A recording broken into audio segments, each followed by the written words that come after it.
Detox.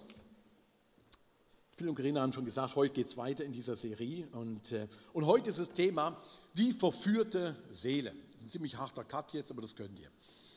Die verführte Seele. Und ich möchte starten mit dem Vers, den Paulus mal den Christen in Griechenland, in Thessalonich geschrieben hat. Da heißt es, an allen Orten, redet er von ihnen, ist euer Glaube an Gott bekannt geworden.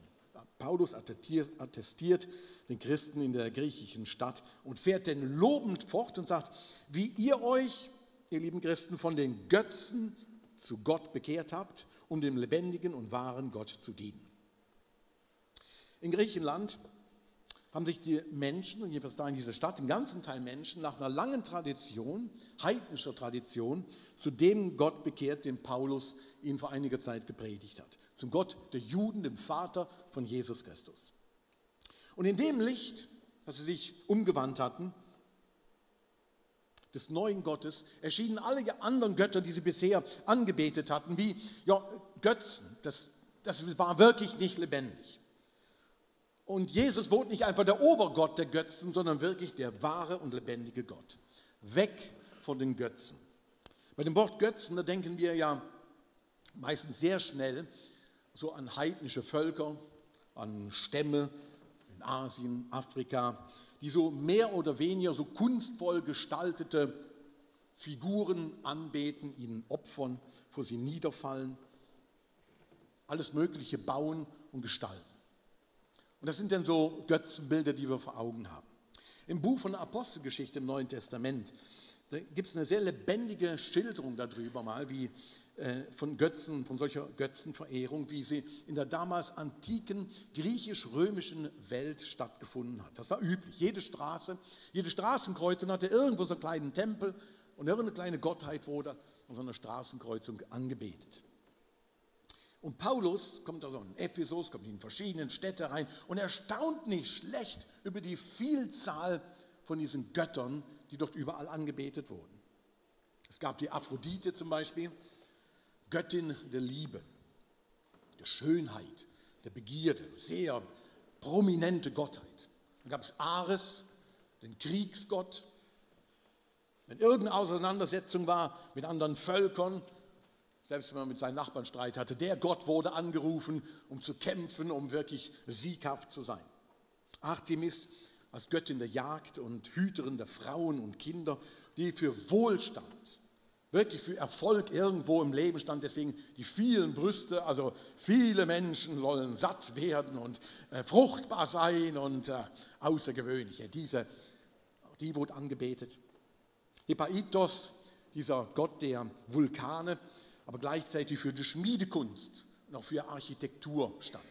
Das waren nur so ein paar Götzen, die absolut alltagstauglich waren, für alle Probleme im Alltag irgendwo zuständig waren. Da gab es eine große Anzahl anderer Götter, Figuren, Götzenbilder, eben die angebetet wurden. Und von den Göttern, sagt Paulus, habt ihr euch in Thessalonich abgewandt. Jetzt schreiben wir das Jahr 2019. Bei so einer Götzenfigur mit so ganz vielen Brüsten schmunzeln wir schon und denken, ja, was soll denn das? Wie kann man denn nur vor sowas niederfallen und was hat das um alles in der Welt zu tun mit uns heute noch? Wirkt die Praktiken unserer heutigen Welt, hier in Europa, in der Schweiz, Deutschland, wo auch immer wir herkommen oder leben, die unterscheiden sich meines Erachtens nicht sehr von der Antike, von der damaligen Zeit. Jede Zeit hat ihre eigenen Götzen, ihre eigenen Priester, Schutzgeister und Rituale. Und man muss überhaupt nicht so weit fliegen. Man muss noch niemals ins Auto gehen, um irgendwo Götzen sogar in unserer Region zu entdecken. Mit ihren Ritualen, Götzen, die ihr Gift versprühen, unsere Seele wirklich verführen. Jede Gesellschaft hat ihre Tempel. Ob es nur Wellness-Oasen sind oder Bürohochhäuser oder Stadien oder Fitnesstempel. Jede Gesellschaft hat das. Wir haben unsere Rituale. Und an den Orten, an den Tempelorten werden Opfer gebracht, damit man erfolgreich ist. damit man Anspruch hat auf ein gutes Leben und das Unglück irgendwo ferngehalten wird. Könnte es vielleicht sein, wenn wir noch so drüber lächeln, über so eine Artemis mit so vielen Brüsten, könnte es vielleicht sein, dass wir heute eher gerade in der Gefahr sind, das wieder umzukehren, nach einer langen, vielleicht christlichen Tradition, wir in der entgegengesetzte Richtung wieder laufen, vom lebendigen Gott zu Götzen hin, die uns verführen. Aber wir haben uns wieder daran gewöhnt. Sie sind nicht so offensichtlich. Haben nicht, sage ich mal, Götzen von Schönheit oder Macht oder Geld oder Erfolg oder nicht schon lange der Herrschaft auch über unsere Gesellschaft angetreten? Klar, keiner von uns wird sagen, look, ich falle vor der Göttin Artemis nieder oder Aphrodite und sagen, ja, das ist jetzt vollkommen abwegig. Aber wie viele Frauen und Männer sind wie besessen von dem Gedanken, dass sie auch schön sein müssen, attraktiv sein müssen, dass sie irgendwo ankommen, damit sie welche Likes bekommen. Welches Bild wird nicht alles poliert und ein Filter drüber gelegt, dass es wirklich gut aussieht, dass andere einen mögen und toll finden. Wie viele Männer und Frauen sind nicht besessen von so einem Gedanken? Keiner kommt auf die Idee, der Gottheit Artemis Opfer darzubringen. Aber das Streben nach Wohlstand, nach Ansehen, nach Geld, nach Macht, dem wird häufig sehr, sehr viel anderes untergeordnet. Ganze Familien werden untergeordnet, ganze Ehen werden untergeordnet, ganze Freundschaften werden untergeordnet, die Gesundheit wird manchmal untergeordnet. Hauptsache, ich bin auf meinem Weg nach oben besser geworden. Es werden viele Menschenopfer gebracht, diesem Gott vom Wohlstand, dass es uns gut geht. Paulus sagt schon vor 2000 Jahren mal, look, Habsucht und Geiz, das ist nicht eine schlechte Angewohnheit in unserem Leben. So mit so einem Charakterfehler halt, ist halt dumm gelaufen in der Erziehung oder sowas. Der Paulus sagt das sehr deutlich, wenn er einen Brief an die Kolosser schreibt, sagt, look, Habsucht ist so viel wie Götzendienst. Er bringt es auf den Punkt und sagt, Habsucht ist so viel wie Götzendienst. Ihr Lieben, das sind die 10 Gebote. Die fangen sehr prominent mit dem Gebot an, ich bin der Herr, dein Gott, du sollst keine anderen Götter neben mir haben. 2. Mose, Kapitel 20. Keine anderen Götter sollen wir neben Gott haben. Das wirft an sich ziemlich schnell die Frage auf, was ist denn jetzt damit gemeint, andere Götter? Was wurde da beschrieben, wenn da steht, du sollst keinen anderen Gott neben dir haben, außer Gott. Den Gott, der die Menschheit liebt. Was heißt das? In den Versen danach wird das ziemlich klar beschrieben, was das heißen könnte, andere Götter neben sich zu haben. Da steht in Vers 4 bis 5, du sollst dir kein Gottesbild anfertigen. Mach dir überhaupt kein Abbild von irgendetwas im Himmel, auf der Erde oder im Meer. Wirf dich nicht vor fremden Göttern dienen und diene ihnen nicht. In der Aufzählung ist an sich alles eingeschlossen, was man irgendwie mit Götzen verbinden könnte. Look, die meisten von uns werden wahrscheinlich sagen, ja, mit Geld und so, ja, kann ich mir schon noch vorstellen, dass das irgendwie zu so einer Art Götzen wird, dem man dient. Ja, das macht so sein, der könnte mich sogar noch verführen. Oder Sexualität, ja, vielleicht auch noch da. Oder so Machtgefühle und so, ja, da könnten wir vorstellen, das könnte sich zu so einem Götzengott in meinem Leben entwickeln. Das hat vielleicht das Potenzial, mein Leben zu vergiften. Aber die 10 Gebote gehen viel weiter. Die bleiben nicht so bei den Klassikern wie Sex, Macht und sonst was stehen. Da steht einfach drin, alles, was es auf der Erde, was es im Himmel, im Meer, alles, was es irgendwo gibt, kann an die Stelle Gottes treten und zu einem falschen Gott werden. Dinge, die an sich gut sind, die überhaupt nicht verwerfungsfähig sind, sagt Gott, die können dich verführen und können zu einem Götzen in deinem Leben werden. Beruflicher Erfolg, das ist nichts Schlechtes, aber es kann zum Götzen werden. Sexualität, was Wunderbares, und auch kann es zum Götzen in unserem Leben werden. Materieller Wohlstand, ist das per se schlecht? Nein, die Bibel sagt nicht, das ist per se schlecht, überhaupt nicht. Aber das kann wirklich zu einem Götzen in unserem Leben werden. Deine Familie. In christlichen Kreisen ganz wichtig, Familie. Das kann zum Götzen werden. Gesundheit, Ernährung, All diese Dinge, Leute, können wie zum Götzen in unserem Leben werden, wenn sie einen Stellenwert kriegen, wir ihnen eine Bedeutung beimessen, dass sie so zum Mittelpunkt von unserem Leben werden und ihnen zu viel Platz in unserem Leben einräumen. Dann mutieren die Dinge wirklich zu einem Götzen. Und 2. Mose warnt uns davor, Leute, das alles kann irgendwo zum Götzen werden. Und dann erwarten wir auf einmal von den Dingen 3 Sachen. Sinn, wir erwarten von ihnen Sicherheit und wir erwarten von so Götzen eine Erfüllung. Die geben irgendwo im Leben wirklich Erfüllung. Und dann vergiften sie uns. Das ist vielleicht ganz ähnlich wie bei dem Ring in Tolkiens Herr der Ringe-Saga. Selbst Leute, die die besten Absichten im Herzen tragen, werden auf einmal, wenn sie den Ring tragen, so beeinflusst und so besessen von der Idee, dass sie das machen wollen, dass sogar die gute Absicht mutiert und der Ring auf einmal wirklich zum Zwang, sie zwanghaft macht. Das ist wie so in Psychologie nennt man das eine psychologische Verstärkung im Leben stattfindet. Das will man unter allen Umständen. Es gibt götzenartige Ausmaße von den Absichten, die das Herz an sich hat. Und das wird in diesem Herr der Ringe sehr stark beschrieben. Was Gutes kann wirklich zum Götzen. Es wird so zum Zwang und vergiftet dein ganzes Leben. Warum sind wir so anfällig auf so Götzen in unserem Leben, in unserer Gesellschaft, da wo wir momentan unterwegs sind? Ich glaube, es liegt daran, dass wir als Seelen mit dem Körper dazu geschaffen worden sind, dass wir uns mit dem einen wahren Gott in Verbindung setzen. Im Kern, wenn wir miteinander worshipen hier und Lieder, in unserer Art Lieder singen, dann ist das nicht die einzige Art vom Worship, sondern wir sind dazu geschaffen, Gott anzubeten, mit Gott in Kontakt zu sein. Das gibt im Kern unserer Seele die tiefste Zufriedenstellung, die man überhaupt erreichen kann. Und er erklärt davon, manche Menschen enorm viel haben und machen und tun und alles Mögliche in sich hineinschaufeln und letztlich doch leer bleiben, weil sie nicht mit dem Gott, die Seele wirklich nicht mit dem einen wahren Gott in Verbindung kommt. Und deswegen sagt Gott ganz am Anfang von der Bibel, hey Leute, du sollst keine anderen Götter neben mir haben. Weil die vergiften dein Leben und die verführen dein Leben. Jetzt sind wir am Punkt angekommen, ja, um was für eine Götzen dreht es sich denn noch konkret? Jetzt möchte ich euch bitten, Folgendes zu machen und ich wäre sehr froh, wenn alle mitmachen. Und wenn ich von alle rede, dann weiß ich, 90% sind schon alle oder 80. Wenn du ein Smartphone hast, nimm es doch bitte jetzt mal raus.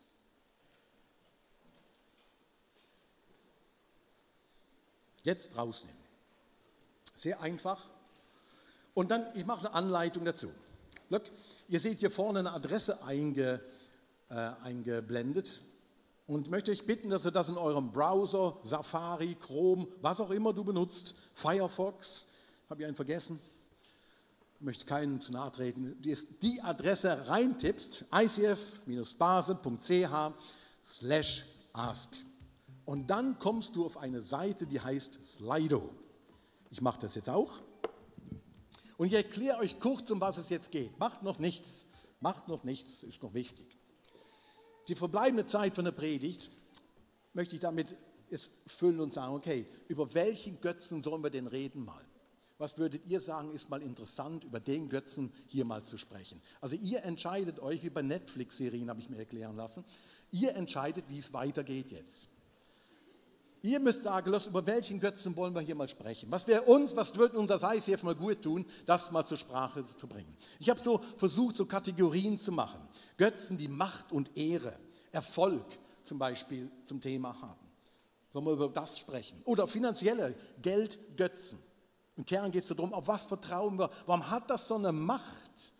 Was bedeutet das? Und wie kann auch ein Detox passieren? Das wird bei allen passieren. Sexuelle oder Beziehungen betreffende Götzen. Sachen, die wirklich uns geschenkt sind, die gut sind. Die Geschichte mit dem grünen Gras, das kennt ihr. Warum ist das Gras irgendwo anders grüner? Warum findet man nach 5 Jahren Ehe oder Beziehung irgendwie den anderen oder den besser und ist das ein Thema? Oder nationalistische und rassistische Götzen. Ui, heikles Thema in der Kirche. Aber enorm prominent in der Bibel. Ein wichtiges Thema in der Bibel. Auch Sex ist ein wichtiges Thema. Religiöse und theologische Götzen. Und das, Manuel, das darfst du nicht anticken. Ja, du tickst nämlich immer das an, das darfst du nicht machen. Das ist ein Verbot jetzt. Nein. Götzen, die sich einschleichen, die zwar sehr religiös oder theologisch daherkommen und auf einmal wird das zum Götzen und hat überhaupt nichts mehr mit Gott zu tun. Das sind so verschiedene Kategorien und du kannst jetzt abstimmen.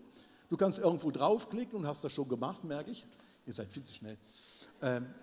Also, was wollen wir behandeln? Ihr könnt euch einloggen, wer es noch nicht gemacht hat, geht vor. Momentan haben wir Macht und Ehre betreffende Götzen. Wer möchte noch abstimmen? Sind noch ein paar dabei? Ja, weiter. Oh, ja.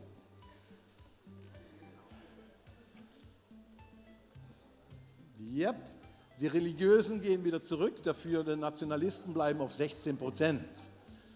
Die Finanzen gehen ganz zurück, dafür hat es momentan sexuelle Beziehungen betreffende Götzen. Können ich ein anderes Thema nehmen? Ich kann euch mal sagen, was ich als Favorite hatte. Wer hat noch nicht abgestimmt? Dann sucht einer sein Smartphone. Das ist jetzt wirklich, das will ich verändern. Ihr habt eben nur eine Stimme, das ist der Clou. Also wer möchte noch abstimmen? Es geht noch ein paar Sekunden. Also es können noch mehr abstimmen, längst noch nicht alle abgestimmt. Wir sind momentan bei sexuelle Beziehungen betreffende Götzen. Nein. Macht und Ehre betreffende Götzen. Ich komme gar nicht nach. Also Micha muss auch noch abstimmen. Wer hat noch nicht? Wer will noch mal?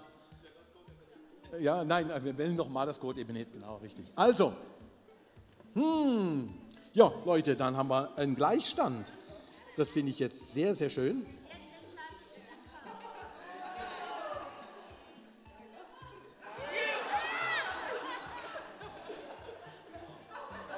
Also, ihr Lieben, wir müssen jetzt weiterfahren. Ich habe nicht mehr so lang.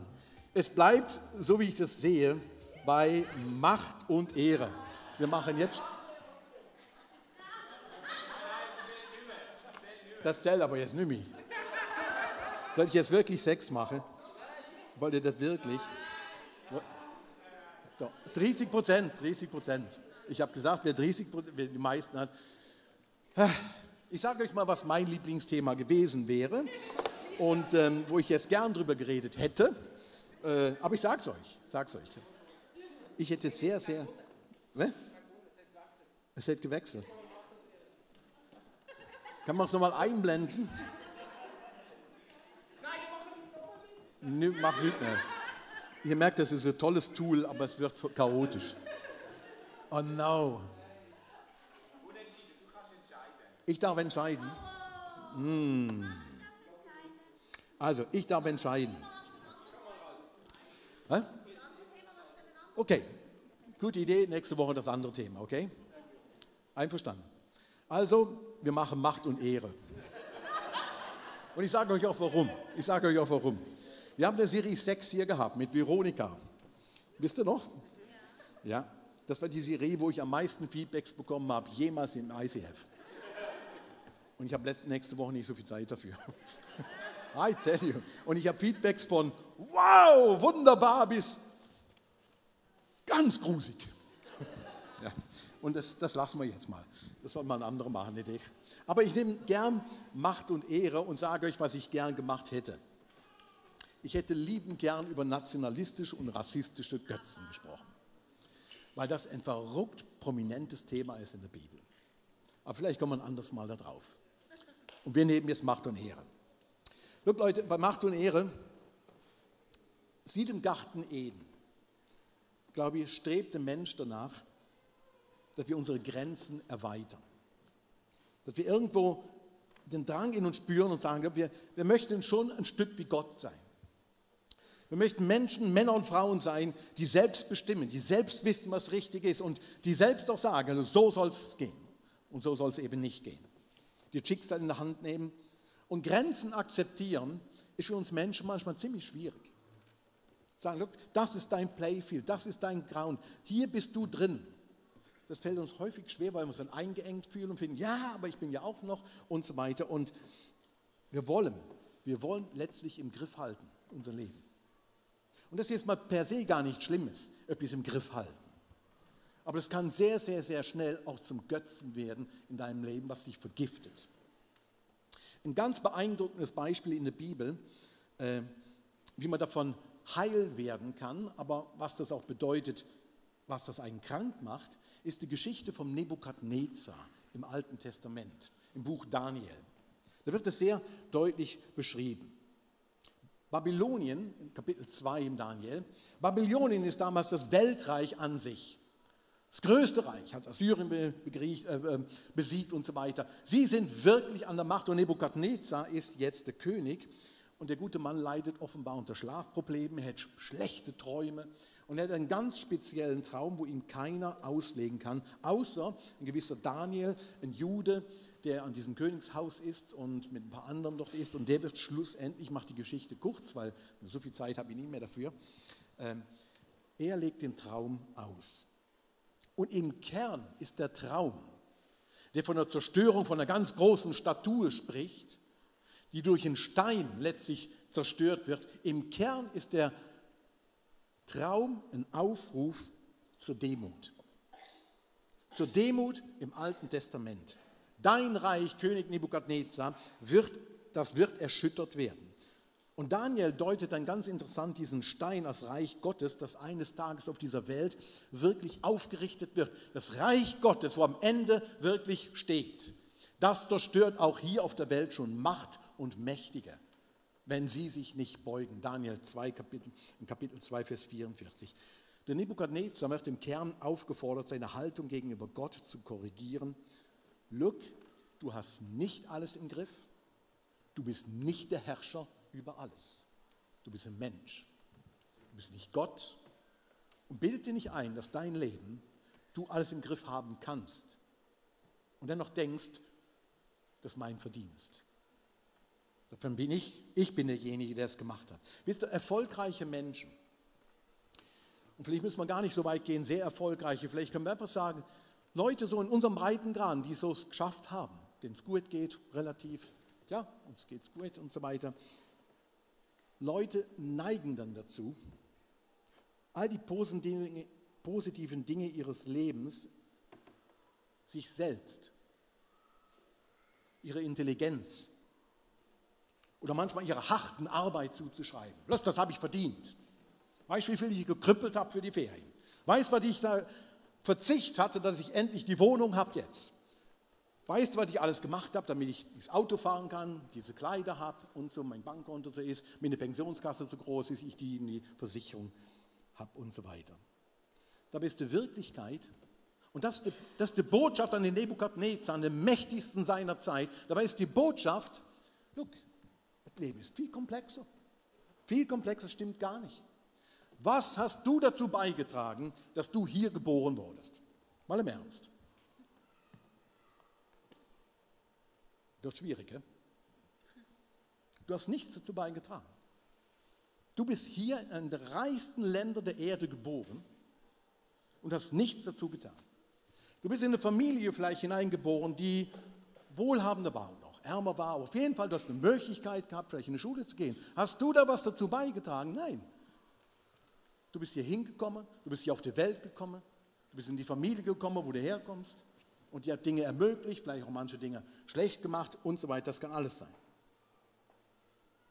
Wenn du im Slum von Manila geboren worden wärst, wie der Patrick Intlekofer, wo er gerade wohnt, da kannst du dich noch so viel anstrengen und du kannst noch so viel arbeiten und du kannst noch so viel machen und tun. Die Wahrscheinlichkeit, dass du irgendwann hier in der Schweiz eine Pensionskasse hast und eine AHV und sonst was, die ist gleich 0,000001.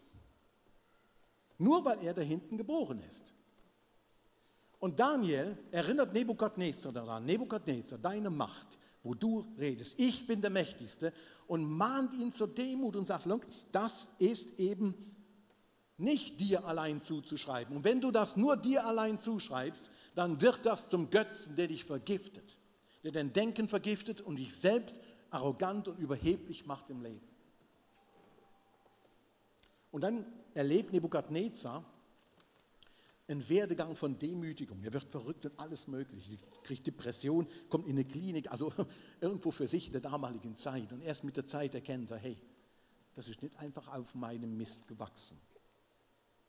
Und er demütigt sich vor Gott und sagt, ja, Gott, du bist wirklich der Größte in meinem Leben.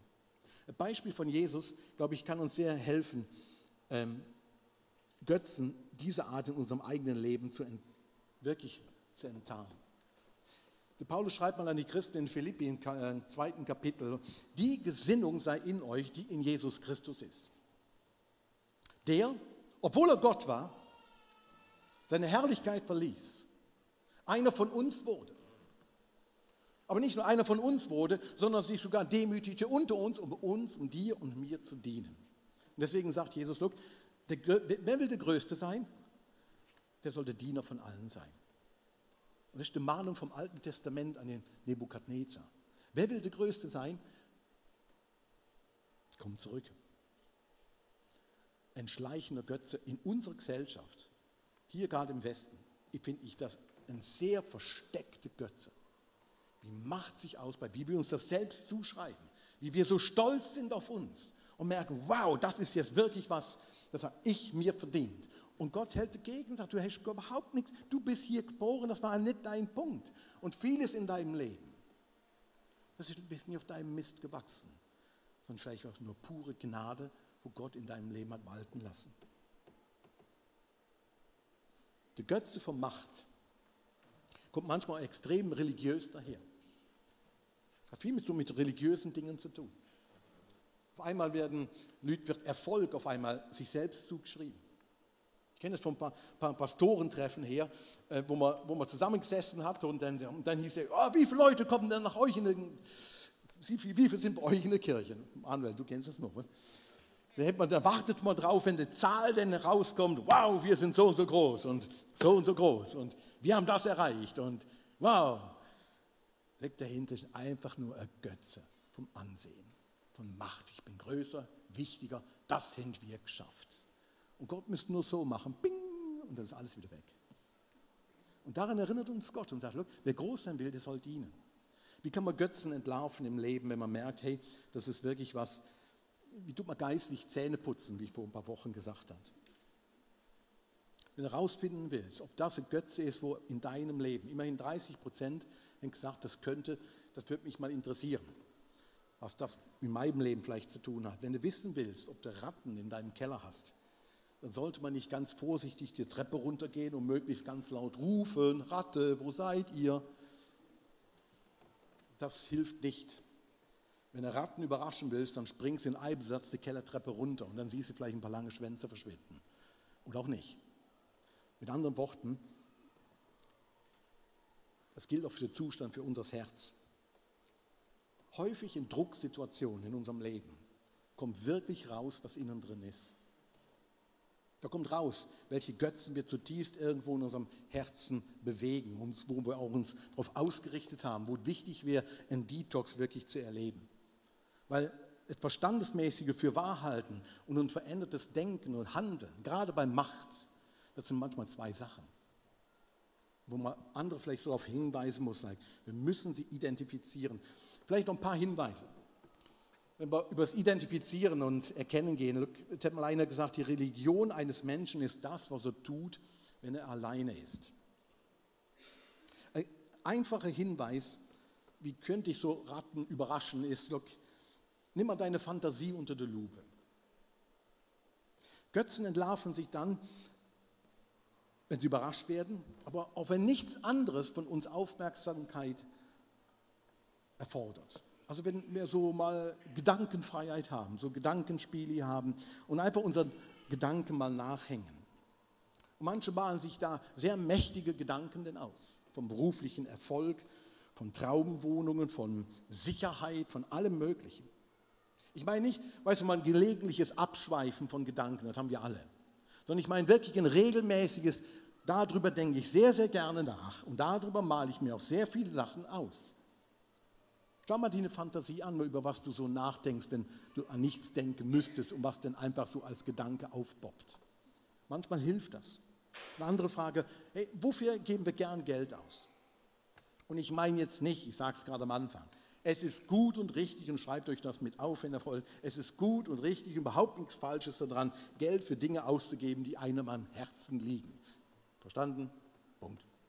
Absatz. Mir geht es darum, wohin fließt regelmäßig unser Geld, manchmal auch zu viel Geld, in welche Richtung? Das hilft uns, Dinge zu entlarven in unserem Leben. Wohin? Wohin läuft unser Herz? Weil unser Herz läuft dahin, wo unser Schatz ist.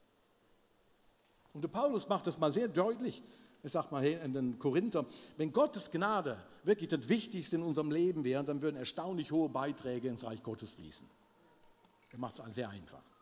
Eine dritte Möglichkeit ist, mal hinzuschauen, was enttäuscht uns in unserem Leben? Was enttäuscht uns? Ich habe mit Leuten geredet, die bei Beförderung übergangen worden sind, mehrmals.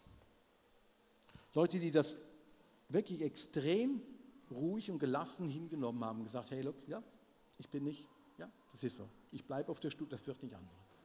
Und ich habe Leute erlebt, die schier dran zerbrochen sind, verrückt gegangen sind, bis Prozesse geführt haben, weil sie übergangen worden sind. Und erst dann entlarvt sich, hey, er ist so ein mächtiger Götz im Leben nach Ansehen, nach Stellung, nach Position, nach Prestige, nach irgendwelchen Namensschilder oder sonst was, wo das Leben von den Menschen fast zerstört. Und er nicht haben kann, eine Stufe wieder zurückdividiert zu werden. Aber zweites, wie können wir Götzen in unserem Leben runterreißen? Und dann höre ich auf. Ich möchte mit euch einen Text lesen zum Schluss aus Kolosser 3, weil die Serie ist Detox. Es geht nicht einfach darum, ein paar Götzen zu benennen, sondern es geht wirklich um Detox. Wie werden wir frei von Götzen, die uns verführen und vergiften? Der Paulus schreibt mal in Kolosser an die Kirche dort im 3. Kapitel, da ihr nun also zusammen mit Christus auferweckt worden seid, sollt ihr euch ganz auf die himmlische Welt ausrichten, in der Christus auf dem Ehrenplatz an Gottes rechter Seite sitzt. Richtet eure Gedanken auf das, was im Himmel ist und nicht auf das, was zur irdischen Welt gehört. Denn ihr seid dieser Welt gegenüber gestorben und euer neues Leben ist ein Leben mit Christus in der Gegenwart Gottes. Jetzt ist dieses Leben dem Blicken der Menschen verborgen, doch wenn Christus euer Leben in seiner Herrlichkeit erscheint, wird sichtbar werden, dass ihr an seiner Herrlichkeit teilhabt. Tötet daher, ein ziemlich deutlicher Aufruf da, wo der Paulus macht, tötet daher, was in den verschiedenen Bereichen eures Lebens noch zu dieser Welt gehört. Und dann zählt auf sexuelle Unmoral, Schamlosigkeit, ungezügelte Leidenschaft, böses Verlangen und die Habgier. Habgier ist nichts anderes als Götzendienst. Der Paulus sagt, wie wirst du frei davon? Orientiere dich nach oben. Und das gilt für alle Götzen, sehr unterschiedlicher Art, aber sicherlich für den Götzen Macht und Ehre und Erfolg. Orientiere dich nach oben. Nach oben heißt, ja, mach dir Jesus zu diesem Vorbild, der oben war und runtergestiegen ist. Was das praktisch für dich in deinem Alltag, in deiner Familie, in deinem Umfeld, in deiner Nachbarschaft heißen kann, frag Gottes Geist. Ich möchte nicht noch Ideen mitgeben. Frag darum, was kann das heißen, dem Nächsten zu dienen? Orientiere dich nach oben, sagt er. Und unser Leben ist verborgen mit Christus, sagt er. Und das will heißen, das, was Jesus für dich getan hat, das von oben nach unten steigen, das du in deinem Leben wertschätzt. Freu dich dran, dank dafür. Und das gibt in der Seele wirklich Ruhe. Das gibt Ruhe auch über den Status quo, den du hast. Das gibt dir Ruhe vielleicht in machtlosen Situationen, wo du ganz nervös wirst. Und das gibt dir Ruhe, aber auch in Situationen, wo du an Schaltern der Macht bist und sagst, ich mache das in der Verantwortung vor Gott. Das hat Nebukadnezar lernen müssen, the hard way. Ich wünsche dir von Herzen, dass du das nie the hard way lernen musst. Und merkst, hey, mein Leben steht unter Gott. Er ist mein Herrscher. Meine Macht, das, was ich habe, ist mir gegeben. Und ich erarbeitet oder ich habe es sogar verdient. Jesus, danke, dass du diesen Weg von oben nach unten gewählt hast und